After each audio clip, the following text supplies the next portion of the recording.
వాస్తవంగా తను వెళ్తాడు అనే పరిస్థితి లేదు. వాడు బ్రద్దలైపోయి చనిపోతాడేమో, ఆల్మోస్ట్ బ్రతుకుతామనే ఆశ మాకు బొత్తిగా లేదు అని అంటాడు.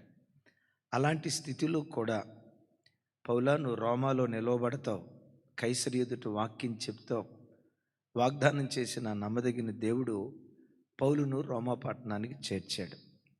రోమా పట్టణానికి వెళ్ళిన తర్వాత ఇంచుమించు 2 సంవత్సరాల పాటు ఆ, అద్దె ఇంటిలో ఉండి, అద్దె ఇల్లు అంటే నిర్బంధంలో ఉండి, అది జైలే కానీ కాస్తంత స్వతంత్రం. పౌలు వారిని ఎవరైనా కలవాలంటే కలవచ్చు, మాట్లాడాలంటే మాట్లాడవచ్చు. ఈ రీతిగా కొంచెం నిర్బంధంతో ఒక ఇంటిలో 2 సంవత్సరాల పాటు పౌలు వారు రోమా పట్టణంలో ఉన్నట్లుగా అపోస్తల కార్యం 28వ అధ్యాయం, అంటే అపోస్తల కార్యాల ముగింపు గ్రంథంలో మనం చూస్తాం. 28:30 నాతో కలిసి చెప్పండి. పౌలు 2 సంవత్సరములు పూర్తిగా తన అద్దె ఇంట కాపురం ఉండి, తన యొద్దకు వచ్చు వారిని అందరినీ సన్మానించి, ఏ ఆటంకము లేక పూర్ణ ధైర్యముతో దేవుని రాజ్యమును గూర్చి ప్రకటించుచు, ప్రభు అయిన యేసుక్రీస్తును గూర్చిన సంగతులు బోధించుచు ఉండెను. రైట్. అలా ఎంతకాలం బోధించారు? 2 సంవత్సరాలు. అది పూర్తి స్వేచ్ఛ కాదు, అలాగని పూర్తి నిర్బంధం కాదు.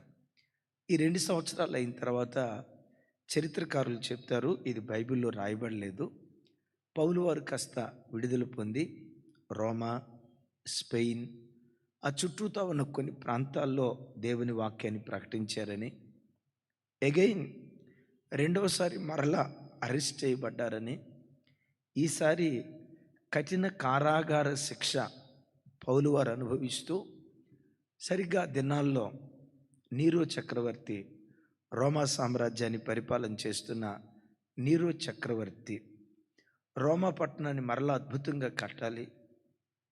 ఇప్పుడేమో రోడ్లు సరిగ్గా లేవు, డ్రైనేజ్ సిస్టమ్ సరిగ్గా లేదు. మనం సిస్టమేటిక్గా రోమా పట్టణాన్ని కట్టాలంటే ఇప్పుడున్న పట్టణాన్ని పూర్తిగా పడగొడితే కానీ, మళ్ళా పునర్నిర్మితం చేస్తే కానీ చక్కగా దీన్ని మనం నిర్మించగలం అని అనుకొని రోమా పట్టణాన్ని తగలబెట్టాడు. తగలబెడుతున్న పరంపరలో కొన్ని కుటుంబాలు ఆహుతైపోయాయి. కొన్ని వందల వేల కొలది ఆ అగ్ని మంటల్లో చిక్కుని చచ్చిపోయారు. తగలబెట్టింది ఈయనే, కానీ ఏమని నెపం, ఏమని నేరారోపణ చేయబడిందంటే, క్రైస్తవులే రోమా సామ్రాజ్యానికి వ్యతిరేకంగా లేచి ఇదిగో రోమా పట్టణాన్ని తగలబెట్టారు.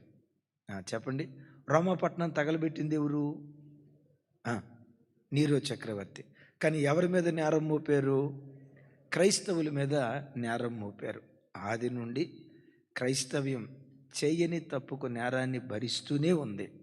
అయినా దేవుడు తన కార్యాలు తాను చేస్తూనే వస్తూ ఉన్నాడు. మెటుకు ఈ పట్టణం తగలబడి ఇది క్రైస్తవులు చేశారు, మరి ఎవరు చేశారు, దీనికి నాయకత్వం వహించింది ఎవరు అని ఆ పరంపరలో అలెగ్జాండర్ అనే ఒక వ్యక్తి, ఇదంతా జరిగించింది పౌలే అని పౌలు మీద నెపం మోపాడు. పౌలు రోమా పౌరసత్వం కలిగిన వాడు కదా. రోమా పౌరసత్వమే గనక లేకపోతే పౌలును కూడా సిలువ వేసి చంపేవాళ్ళట. యేసుక్రీస్తు వారిని ఎట్లా అత్యంత క్రూరంగా హింసించి చంపారో పౌలు వారిని కూడా అట్లాగే సిలువ వేసి చంపేవాళ్ళట. అయితే పౌలు వారిని సిలువ వేసి చంపకపోవటానికి కారణం, ఆయన రోమా పౌరసత్వం కలిగిన వాడు. ఆ రోజుల్లో ప్రపంచ దేశాలను పరిపాలన చేస్తుంది ఎవరు? రోమీయులు కదా. అందుకని పౌలు వారిని క్రీస్తు శకం 64-67 మధ్య, స్పెసిఫిక్ ఫిగర్ తెలియదు, క్రీస్తు శకం 64-67 మధ్య శిరచ్ఛేదనం చేసి పౌలు వారిని చంపారట. శిరచ్ఛేదనం ఎట్లా నిలవబెట్టారు? పదునైన కత్తి తీసుకొచ్చారు. ఆ రోజుల్లో జాతరలో పొటేలును ఆ కత్తితో మెడ తెగ్గొడతారు చూసారా. పౌలు మహాశయుని కూడా ఆ కత్తి తీసుకొని శిరచ్ఛేదనం చేసి పౌలు వారిని చంపినట్లుగా చరిత్ర గ్రంథాల్లో రాయబడినటువంటి సంగతి. ఇది ఈ రీతిగా పౌలు వారి తన చివరి శ్వాస ప్రభు కొరకు, తాను నమ్మిన ప్రభు కొరకు, తనంతకాలం ఏ దేవుని సేవ చేశాడో ఆ ప్రభు కొరకు హతసాక్షిగా శిరచ్ఛేదనం చేయబడి తన ఆఖరి శ్వాస దేవుని సేవలో పానార్పణంగా పోయబడ్డారు. ఆల్మోస్ట్ కొంచెం అటు ఇటుగా పౌలు వారు 35 సంవత్సరాలకు పైగా దేవుని సేవ చేశాడు. ఖచ్చితం కాదు కానీ వయసు ఇంచుమించు 60-70 సంవత్సరాలు అటు ఇటు. 70 సంవత్సరాల లోపు వయసులో పౌలు వారు శిరచ్ఛేదనం చేసి చంపబడ్డాడు. పౌలు వారి పుట్టుక నుండి పౌలు వారి మరణం వరకు పరిశుద్ధాత్మ దేవుడు నా ద్వారా అందించిన పౌలు వారి జీవిత ప్రయాణంలో నుంచి ఒక 7 దివ్యమైన పాఠాలు టకాటక మీతో పంచుకుంటాను. ఈ వర్తమానానికి ఏమంటారు కీవర్డ్ ఏదయ్యి అంటే యెషయా గ్రంథం 14వ అధ్యాయం చూడండి. యెషయా గ్రంథం 14వ అధ్యాయం, యెషయా గ్రంథం 14వ అధ్యాయం 24వ వచనం. 24వ వచనం నాతో కలిసి. సైన్యములకు అధిపతిగా యెహోవా ప్రమాణపూర్వకంగా ఇలాగూ సెలవిచ్చి ఉన్నాడు, నేను ఉద్దేశించినట్లు నిశ్చయంగా జరుగును, నేను యోచించినట్లు స్థిరపడును. విన్నారా?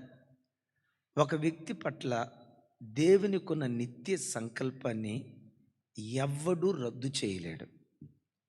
రాజులు రద్దు చేయలేరు, మంత్రులు రద్దు చేయలేరు, ఆకాశ మండలం మంది దురాత్మల సమూహాలు రద్దు చేయలేవు.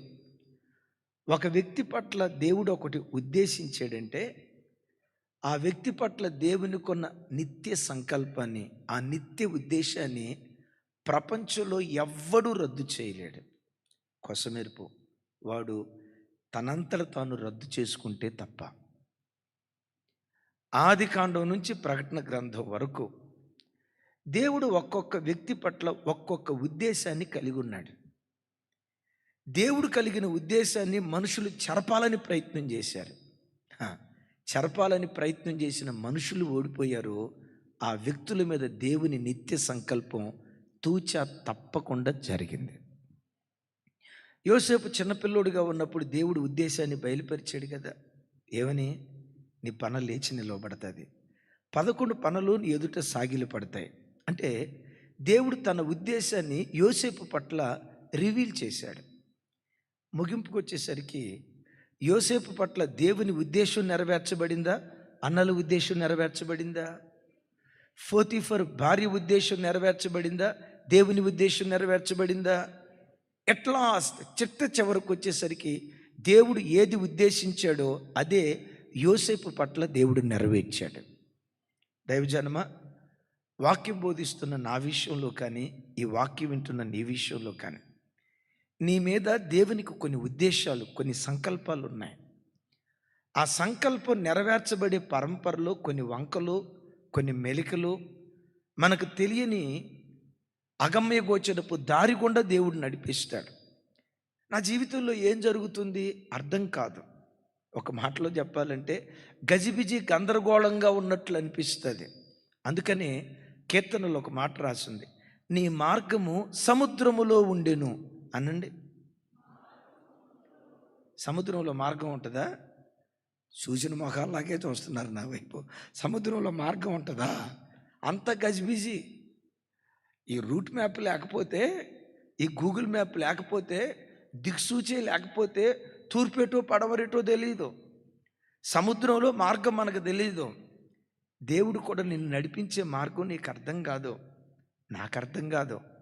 కొన్నిసార్లు నేను అనుకున్నా, మీరు అనుకొని ఉంటారు, అసలు నా పట్ల దేవుడు ఏం ఉద్దేశించాడు, ఏం జరుగుతుంది నా బ్రతుకులో, ఇదంతా గజిబిజి గందరగోళంగానే ఉంది, కానీ అసలు నా మీద దేవునికి ఏదైనా ఒక ప్రణాళిక ఉందా అని అర్థం కాని అగమ్య గోచరంగా ఉంటుంది. అయితే దైవజనమా, జీవితంలో ఎన్ని పజిల్స్ నీ బ్రతుకులు ఎదురైనా దేవుడు ఏది ఉద్దేశించాడో తప్పకుండా నీ బ్రతుకులో దేవుడు దాన్ని నెరవేరుస్తాడు. నీ పిల్లల పట్ల దేవుడు ఏది ఉద్దేశించాడో, నా పట్ల దేవుడు ఏది ఉద్దేశించాడో, నీ జీవితంలో దేవుడు ఏది ఉద్దేశించాడో ఆయన ఉద్దేశాన్ని ప్రపంచంలో ఎవ్వడు రద్దు చేయలేడు. నీ చేతులారా నువ్వు పాడు చేసుకుంటే తప్ప. రైట్, విన్నారు కదా. సౌలు రాజుగా ఉన్న దినాల్లో సౌలు తప్పటడిగేశాడు. దేవుడే అక్కడ ఒక మాట అంటాడు, నా చిత్తానుసారమైన మనుషుణ్ణి నేను కనుగొన్నా, అతడు నా ఆలోచనలన్నీ నెరవేరుస్తాడు, అతని దీపం ఎప్పటికీ ఆరిపోదు అని సౌలు కాలంలోనే ఒక చిన్న పిల్లవాడి గురించి దేవుడు మాట్లాడాడు. ఒకసారి నా వైపు చూడండి, ఎవరి గురించి మాట్లాడాడు ఒకసారి చూడండి. అప్పటికి బహుశా దావీదు వయసు ఎంత ఉండొచ్చు, తలబడిపోయినోడు కాదు. నేను అనుకుంటా 10 నుంచి 15 సంవత్సరాల వయసులో, అంటే దావీదు బహు చిన్న పిల్లవాడిగా ఉన్నప్పుడు, అసలు లోకమేమీ తెలియని వయసులో అతడు రాజు అవుతాడని, అతని దీపం యెరూషలేములో నిత్యము ప్రకాశిస్తుందని తన ఉద్దేశాన్ని దేవుడు బయలుపరిచాడు. ఇప్పుడు ఒకసారి ఆలోచించండి, దేవుడు ఉద్దేశించింది ఎంత స్థిరంగా ఉంటుందో, ఎంత ఖచ్చితంగా జరుగుతుందో. నేను ఎప్పుడు ఈ మాట చెప్తా, దేవుడు ఏదో నోటుకొచ్చినట్లుగా ఉత్తుత్తికి మాట్లాడటం, ఏదో ఒకటి అన్నాలే, ఆ సమయంలో అనాల్సి వచ్చింది కదా, అన్నాను అయిపోయిందిలే అన్నట్లుగా తన మాట దేవుడు ఎప్పటికీ వెనక్కు తీసుకోడు. దేవుని మాట ఎంత ఖచ్చితమంటే, ఆకాశం నుంచి బయలుదేరిన వర్షపు చినుకు మంచు కొంత దూరం ఆకాశం నుంచి కిందకు వచ్చి, అరేరేరే ఎందుకు కిందకు వచ్చాను అని ఎప్పుడైనా వర్షపు చినుకులు వెనక్కి వెళ్ళటం చూసారా? మంచు వెనక్కి వెళ్ళటం చూసారా? వన్స్ ఆకాశం నుండి వర్షపు చినుకులు బయలుదేరితే అది తప్పకుండా భూమిని దర్శిస్తాయి, విత్తనాన్ని తడుపుతాయి, అది నూరంతలుగా ఫలించేటట్లుగా కార్యం చేస్తాయి. వర్షపు చినుకులు ఎంత ఖచ్చితంగా భూమిని తడుపుతాయో, దేవుని నోటు నుంచి బయలుదేరిన మాట కూడా అలాగే స్థిరంగా దేవుడు నెరవేరుస్తాడు. పెద్దగా చెప్దామే, నువ్వు రాజు అవుతావు, ఇది నీ పట్ల నా ఉద్దేశం. నీ పిల్లలు రాజులు అవుతారు. దావీదు పట్ల దేవుడు సంకల్పించిన సంకల్పాన్ని బయలుపరిచాడే. ఇప్పుడు నేనంట, దావీదుకు వ్యతిరేకంగా లేచిన సింహం దేవుని సంకల్పాన్ని రద్దు చేయగలిగిందా? దావీదుకు వ్యతిరేకంగా లేచిన ఎలుకబంటి దేవుని సంకల్పాన్ని రద్దు చేయగలిగిందా? దావీదుకు వ్యతిరేకంగా లేచిన గొలియాతు దేవుని సంకల్పాన్ని ఆపగలిగాడా? అక్కడ దాకెందుకు, దావీదుకు వ్యతిరేకంగా లేచిన రాజైన సౌలు దేవుని సంకల్పాన్ని రద్దు చేయగలిగాడా? రద్దు చేయలా. రద్దు చేయాలనుకున్నవాడు రద్దయిపోయాడు. దేవుని సంకల్పం వాళ్ళ బ్రతుకులు దేవుడు నెరవేరుస్తూ వచ్చాడు. గట్టిగా చెప్దాం ఆమేన్. దేవుడు ఏది ఉద్దేశించాడో ఆయన సంకల్పాన్ని ఇవన్నీ క్రోడీకరించి ఎట్ లాస్ట్ పౌలు వారి జీవితంలో కూడా దేవుడు ఏది ఉద్దేశించాడో తన నిత్య సంకల్పాన్ని పౌలు పట్ల దేవుడు నెరవేర్చాడు. ఒక పౌలే కాదు, బోధిస్తున్న నా బ్రతుకులో కానీ, వాక్యం వింటున్న నీ బ్రతుకులో కానీ కొన్ని మలుపులు ఉంటాయి, కొన్ని అర్థం కాని గందరగోళాలు ఉంటాయి. అయినా ప్రభువులో నువ్వు నిలవబడు, ప్రభు మార్గంలోనే నువ్వు సాగిపో. ఆయన నాగట్లో నుంచి చేయిబెట్టి నువ్వు వెనుతిరిగి చూడకుండా చావైనా బ్రతుకైనా నీ మార్గంలోనే నేను నడుస్తానయ్యని దేవుని మార్గంలో నువ్వు నిలవబడు. నీ మీద దేవునికున్న ఆ నిత్య సంకల్పాన్ని తప్పకుండా దేవుడు నెరవేరుస్తాడు. నేను ఉద్దేశించా, ఎవడు రద్దు చేయగలడు? నేను ఉద్దేశించా, అది తప్పకుండా జరుగుతుంది, అది తప్పకుండా స్థిరపడుతుంది అనే దానికి అపోస్తుడైన పౌలు వారి జీవితం నిలువుటద్దంగా మనకు కనపడుతుంది. రైట్, దేవుని ఉద్దేశం అనే మాట మనం విన్నాం కదా. పౌలు పట్ల దేవునికి ఉన్న ఉద్దేశం, పౌలు పుట్టి సేవకు వచ్చిన తర్వాత నా పౌలు ఇది చేయాలి, పౌలా ఇదిగో ఈరోజు నువ్వు ఇది చేయాలి, ఈరోజు నేను జస్ట్ ప్లాన్ చేశాను ఈ కొరకు, ఈరోజు ఈ ప్లాన్ అయిపోయిన తర్వాత రేపు పౌలా ఇదిగో ఈరోజు ఇది చేయాలి, ఇది నీ పట్ల నాకున్న ప్లాన్ అని కొత్తగా దేవుడు ప్లాన్ తయారు చేశాడా? పౌలును దేవుడు తన సేవకు పిలవక మునిపే దేవుడు పౌలు పట్ల సంకల్పించాడా అనంటే దైవ సంకల్పం పిలుపుకు ముందే నిర్ణయించబడింది. ఫస్ట్ పాయింట్, మొట్టమొదటి మాట, దేవుని సంకల్పం పిలుపుకు ముందే నిర్ణయించబడింది. వినారు ఈ మాట? దేవుని సంకల్పం పిలుపుకు ముందే నిర్ణయించబడింది. పౌలును ఇంకా దేవుడు పిలవలా. ఎక్కడికి? సేవకు పిలవలా. పౌలా రా నాయనా, నా సేవ చేతుకొని ఇదిగో నీకు ఈ సేవ అప్పగిస్తున్నా, నీవు ఈ సేవ చేయాలని. గమనించండి, సేవకు పిలిచిన తర్వాత దేవుడు పని ఏర్పాటు చేయాల.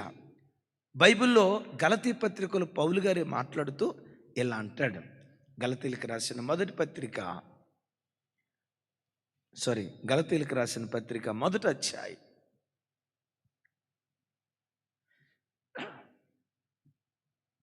15వ వచనం నాతో కలిసి, అయినను తల్లి గర్భమునందు పడినది మొదలుకొని నన్ను ప్రత్యేకపరిచి కృపచేత నన్ను పిలిచిన దేవుడు అన్యజనులలో తన కుమారుని ప్రకటింపవలెనని. చాలు.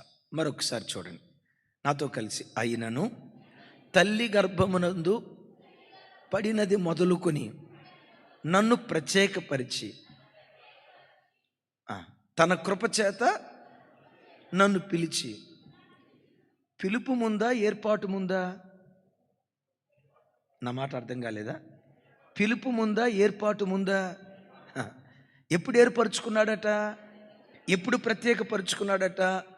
పౌలు తల్లి గర్భంలో పడ్డాడో, తల్లి గర్భంలో పడినప్పుడే వీడు నాకు కావాలి, వీడు నా పని చేయాలి, నా పని కొరకైన ఉపయుక్తమైన పాత్రగా ఉండాలని తాను మంచి చెడులు ఏవి చేయక మునిపే తల్లి కడుపులోనే పౌలును తన కొరకు దేవుడు ఏర్పరచుకున్నాడు. నా ప్రభు పిల్లరా, నాకు ఈ మాట చెప్తా ఉంటే హృదయం ఉప్పొంగుతూ ఉంటుంది. యాకోబు, ఏశావు తల్లి కడుపులో నుంచి బయటికి రాలా. మంచి చేయలా, చెడు చేయలా. అసలు తల్లి కడుపులో నుంచి బయటికి రాకమునిపై మంచి చెడులు ఏం చేస్తారు? తల్లి కడుపులో ఉన్నప్పుడే దేవుడు అంటాడు, I love Jacob but I rejected Esau. నేను యాకోబును ప్రేమించా, నేను ఏషావును ద్వేషించా అంటాడు. నేను ఒక మాట అంట, వాళ్ళు పుట్టక మునిపే యాకోబును ప్రేమించా, ఏషావును ద్వేషించా అని అంటాం దేవునికి న్యాయమేనా? అరే, మీరు నవ్వితే ఎట్లా అమ్మా? ఇది దేవునికి న్యాయమా, అన్యాయమా? చెడు చేశాడు కాబట్టి ద్వేషించా, రైట్. మంచి చేసావు కాబట్టి ప్రేమించా, రైట్. అది న్యాయం. అసలు వాళ్ళు మంచి చేయటానికి, చెడు చేయటానికి తల్లి కడుపులో నుంచి బయటికే రాలా. బయటికే రాకమునుపు తల్లి కడుపులో ఉన్నప్పుడే పెద్దవాడు చిన్నవాడికి దాసానుదాసుడు అవుతాడు అని అన్నాడు. ఇప్పుడు చెప్పండి, ఇది దేవునికి న్యాయమా, అన్యాయమా? ఎందుకు న్యాయం అన్నారా అంటే, దేవుడు అన్యాయం చేయటం అసంభవం గనక, దేవుడు ఎప్పుడు న్యాయవంతుడు గనక. కానీ మానవ కోణంలో చూసారా, ప్లేట్ మార్చారు. దేవుడు ఎప్పుడు అన్యాయస్తుడు కాదు. నేనంట ఒక అతిశయం, నీ తల్లి గర్భంలో నువ్వు ఉన్నప్పుడే ఈ బిడ్డ నాకు కావాలని నేను ఏర్పరచుకున్నాడు దేవుడు. వీడు నాకు కావాలి, ఈ బిడ్డ నా వైపు తిరగాలని. అసలు అమ్మ కడుపులో నుంచి నువ్వు బయట పడకమునిపే, తల్లి గర్భంలో పిండాకృతి కాకమునిపే, ఇంకొక మాటలో చెప్పాలంటే జగత్తుకు పునాది వేయబడక మునిపే దేవుడు నిన్ను ఏర్పరుచుకున్నాడు. చూడండి, మన గ్రామానికి పాస్టర్ గారు వచ్చారు. మనం ఏ సువార్త విన్నామో మన గ్రామస్తులు కూడా అదే సువార్త విన్నారు. మనం ఏ యేసు ప్రభుని గురించి విన్నామో మన కులస్తులు కూడా అదే యేసు ప్రభు గురించి విన్నారు. విచిత్రం ఏంటంటే, యేసును గూర్చిన వార్త వినటంతో ఆ యేసు కావాలి, యేసు ఎదుట నువ్వు సాగిలపడ్డావు. అదే నీ సొంత కులస్తులు, నీ సొంత బంధువులు ఎప్పటికీ వాళ్ళు రక్షణ పొందలేదు. యేసు ప్రభు అంటే తృణీకరిస్తున్నారు, అసహ్యకరంగా ఎగతాళిగా మాట్లాడుతున్నారు. అదే తల్లి పాలు నువ్వు తాగావు, అదే తల్లి పెంపకంలో పెరిగావు, అదే గ్రామపు గాలి పీల్చావు, అదే గ్రామంలో బ్రతికావు. కానీ విచిత్రం, నీ స్వకీయులు అంగీకరించరా, నీవు అంగీకరించగలిగావు. ఎందుకో తెలుసా? తల్లి కడుపులో ఉన్నప్పుడే నీ జన్యువునే ప్రత్యేకంగా దేవుడు డిజైన్ చేశాడు. యేసు అనే మాట వింటంతో గుండెల్లో నుంచి ఆయన నావాడు, నేను ఆయన వాడిని, ఆయన నా సొంతం, నేను ఆయన సొంతం. ఈరోజు వరకు ఆయన నువ్వు ముఖాముఖిగా చూడలేదు. ఆ యేసు ఎలా ఉంటాడో విన్నావే కానీ కళ్ళతో చూడలా, చేతులతో తాకలా. కానీ గుండెల నిండా యేసు పట్ల ఈ ప్రేమ పుట్టడానికి కారణం ఏంటో తెలుసా? అమ్మ కడుపులోనే దేవుడు తన కొరకు నేను ఏర్పరుచుకున్నాడు. Praise the lord. తల్లి కడుపులో నుంచి నువ్వు రాకమునిపే నువ్వు నాకు కావాలి, నువ్వు నాకు కావాలని ఆయన నిత్య సంకల్పంలో మన ఒక్కొక్కరు ఉన్నాం. తల్లి కడుపులో నుంచి బయటకు రాకమునిపే పౌలును కూర్చింది దేవుడు సేవకు పిలవక మునిపే దమస్కు కుమ్మం దగ్గర మారు మనసు పొందటానికి తను తయారవుతున్నాడు. దమస్కు పట్టణంలో ఉన్నాడు. ఇంకా సేవకు పిలవక మునిపే పౌలు పట్ల దేవుడు తన సంకల్పాన్ని అననీయ ప్రవక్త ద్వారా చెప్తాడు. చూడండి ఆ మాట. అపోస్తుల కార్యాలు 9వ అధ్యాయం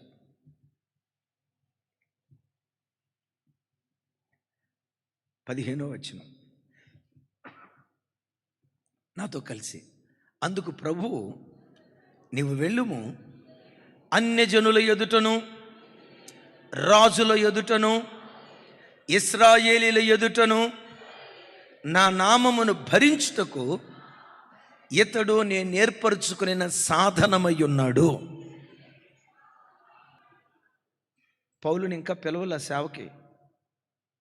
విన్నారా? దేవుని సంకల్పం పిలుపుకు ముందే నిర్ణయించాడు. పౌలుని ఇంకా సేవకు పిలవక మునిపే అననీయ ప్రవక్త ద్వారా ఏం చెప్తాడో తెలుసా? పౌలు ఎవరు? నా సాధనం, నేను ఏర్పరచుకుని నా సాధనం. దేని కొరకు ఏర్పరచుకున్నావయ్యా? అన్యజనుల ఎదుట నన్ను ప్రకటించబోతున్నాడు, రాజుల ఎదుట నన్ను గూర్చి మాట్లాడబోతున్నాడు.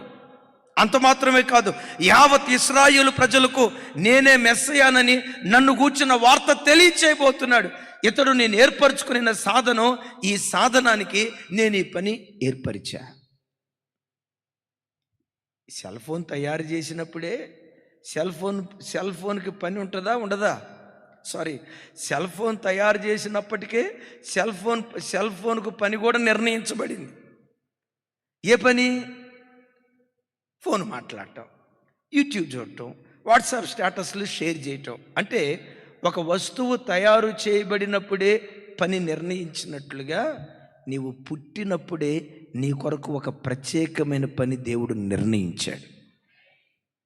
పౌలును గూర్చి దేవుడు అంటాడు, అన్యజనుల ఎదుట నన్ను గూర్చి బోధించబోతున్నాడు.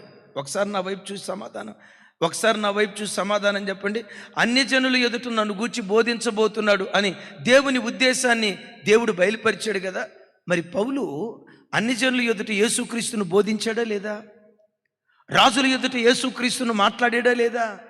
అన్యజనుల ఎదుట యేసుక్రీస్తును ప్రకటించాడా లేదా? తన స్వకీయులు ఇశ్రాయేలీలకు యేసుక్రీస్తును ప్రకటించాడా లేదా? ఇప్పుడు చెప్పండి, దేవుని ఉద్దేశం జరిగిందా జరగలేదా? మరోసారి బిడ్డలారా, ఒకసారి మాట వినండి. పౌలు పట్ల దేవునికి ఉన్న సంకల్పం అది. ఈ వాక్యం వింటున్న నీ బ్రతుకులు కూడా, నీ మీద కూడా దేవుని కొన్ని ప్రణాళికలు ఉన్నాయి. నీ మీద, నీ కుటుంబం మీద, నీ పిల్లల మీద, నీ సంసారం మీద దేవుడు నీకు ఇచ్చిన ఈ చిన్న ఆయుష్కాలం, 70-80 సంవత్సరాల ఆయుష్కాలం, నీ చిన్న జీవితం మీద దేవునికి కొన్ని ఉద్దేశాలు ఉన్నాయి. ప్రతి దినం అడుగు, దేవా నా పట్ల నీ సంకల్పం ఏంటో, నీ నిత్య ఉద్దేశం ఏంటో, నీ నిత్య ఉద్దేశాన్ని బయలుపరిచయ్యా. నీ చిత్తాన్ని నువ్వు బయలుపరిస్తే నీ చిత్తానికి తల ఉంచుతానయ్యా అని దేవుని చిత్తానికి అప్పగించుకో. బైబిల్లో ఒక మాట రాస్తుంది, నీ ప్రవర్తన అంతటి మీద ఆయన అధికారానికి ఒప్పుకో, నీ మార్గాలన్నీ దేవుడు సరళం చేస్తాడు. పౌలా, నీ పట్ల నాకున్న ప్రణాళిక ఇది, నువ్వు నా సేవ చేయాలి, నా సాధనంగా వాడబడాలి అని చెప్పిన వెంటనే దేవుని చిత్తానికి లోబడి దేవుని సేవ చేయటానికి వచ్చాడు. ఒక మాట అడుగుతా, నాకు ఒక 1 నెల రోజులు టైం కావాలయ్యా, కనిపెట్టాలి అన్నాడా? చెప్పాలి. ఒక 6 నెలలు టైం కావాలయ్యా, ప్రార్థన చేసి ఆ తర్వాత చెప్తాను అని అన్నాడా? విచిత్రం తెలుసా, వెనువెంటనే లోబడిన ఆ వ్యక్తికి 2 ఖండాలు దేవుడు అప్పగించాడు. దైవజనమా, దేవుడు నీతో మాట్లాడినప్పుడే దైవ చిత్తానికి నిన్ను అప్పగించుకో. వెంటనే విధేయత చూపిన వాడికి దేవుడిచ్చే బహుమానం ఇంత అంతా కాదు. Praise the lord. నంబర్ 1, దైవ సంకల్పం పిలుపునకు ముందే నిర్ణయించబడింది.